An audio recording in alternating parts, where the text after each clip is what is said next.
BNP সন্ত্রাস খানকি বলে সন্ত্রাস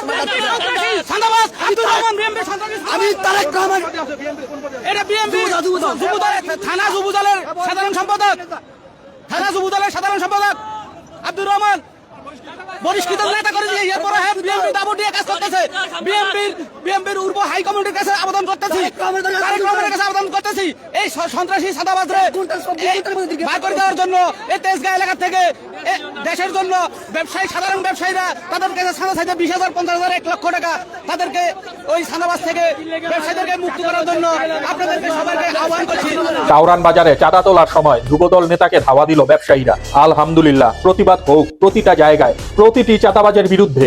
এই মানুষগুলো কাকে ভোট দিতে পারে? দলের হাইকমান্ডের কাছে বলেও কোনো লাভ নাই। দিনে ঘোষণা দিবে বহিষ্কার, রাতে চাঁদার ভাগ নেবে। বিএনপিতে চাঁদাবাজি করার জন্য বহিষ্কারের কোনো নজির নাই। যদি বহিষ্কারের নজির থাকতো তাহলে দলে পদে থেকে চাঁদাবাজি করতো না।